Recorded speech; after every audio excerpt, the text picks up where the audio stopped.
नमस्कार दोस्तों, आज की कहानी है एक गरीब भिखारी। एक भिखारी रोज एक दरवाजे पर जाता और भीख के लिए आवाज लगाता, और जब घर का मालिक बाहर आता तो उसे गंदी गंदी गालियां और ताने देता। मर जाओ, काम क्यों नहीं करते, जीवन भर भीख मांगते रहोगे। कभी कभी गुस्से में उसे धकेल भी देता, पर भिखारी बस इतना ही कहता, ईश्वर तुम्हारे पापों को क्षमा करे।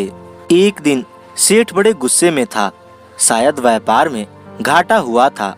वो भिखारी उसी वक्त भीख मांगने आ गया। सेठ ने आओ देखा न ताओ सीधे उसे पत्थर से दे मारा। भिखारी के सर से खून बहने लगा। फिर भी उसने सेठ से कहा, ईश्वर तुम्हारे पापों को क्षमा करे, और वहां से जाने लगा।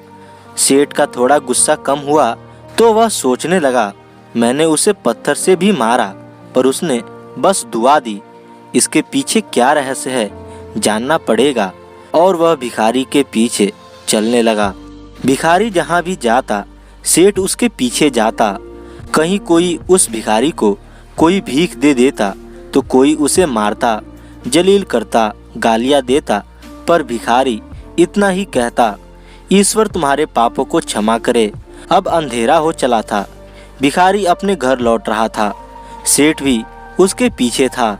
भिखारी जैसे ही अपने घर लौटा, एक टूटी फूटी खाट पे एक बुढ़िया सोई थी जो भिखारी की पत्नी थी। जैसे ही उसने अपने पति को देखा, उठ खड़ी हुई और भीख का कटोरा देखने लगी।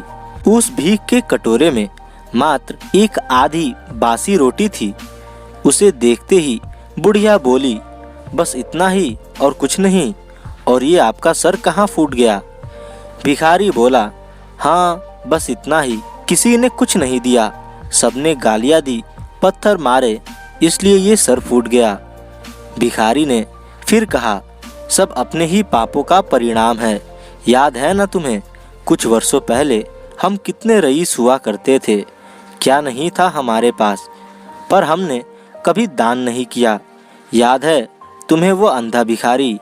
बुढ़िया की आंखों में आंसू आ गए और उसने कहा, हाँ, कैसे हम उस अंधे भिखारी का मजाक उड़ाते थे, कैसे उसे रोटियों की जगह खाली कागज रख देते थे, कैसे हम उसे जलील करते थे, कैसे हम उसे कभी कभी मार व धकेल देते थे। अब बुढ़िया ने कहा, हाँ सब याद है मुझे, कैसे मैंने भी उसे राह नहीं दिखाई और घर के बने नाले में गिरा दिया था। जब भी वह रोटियां मांगता मैंने उसे बस गालियां दी, एक बार तो उसका कटोरा तक फेंक दिया। और वो अंधा भिखारी हमेशा कहता था, तुम्हारे पापों का हिसाब ईश्वर करेंगे, मैं नहीं। आज उस भिखारी की बद्दुआ और हाय हमें ले डूबी। फिर भिखारी ने कहा, पर मैं किसी को बद्दुआ नहीं देता, चाहे मेरे साथ कितनी भी ज्यादती क्यों ना हो जाए, मेरे लब पर हमेशा दुआ रहती है। मैं अब नहीं चाहता कि कोई और इतने बुरे दिन देखे। मेरे साथ अन्याय करने वालों को भी मैं दुआ देता हूँ, क्योंकि उनको मालूम ही नहीं वो क्या पाप कर रहे हैं, जो सीधा ईश्वर देख रहा है। जैसी हमने भुगती है कोई और ना भुगते, इसलिए मेरे दिल से बस अपना हाल देख दुआ ही निकलती है।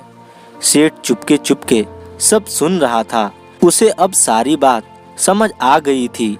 बूढ़े बुढ़िया ने आधी रोटी को दोनों मिलकर खाया और प्रभु की महिमा है बोलकर सो गए। अगले दिन वह भिखारी भीख मांगने सेठ के यहाँ गया। सेठ ने पहले से ही रोटियां निकाल के रखी थी। उसने भिखारी को दी और हल्की से मुस्कान भरे स्वर में कहा, माफ करना बाबा, गलती हो गई।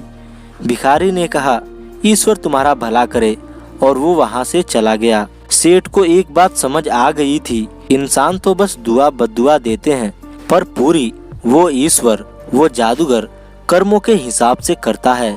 हो सके तो बस अच्छा करे, वो दिखता नहीं है तो क्या हुआ, सबका हिसाब पक्का रहता है उसके पास। तो दोस्तों, आशा करता हूँ ये कहानी आपको पसंद आई होगी। ऐसी और कहानियाँ सुनने के लिए हमारे चैनल को सब्सक्राइब कर लें और ज़्यादा से ज़्यादा शेयर करें। धन्यवाद।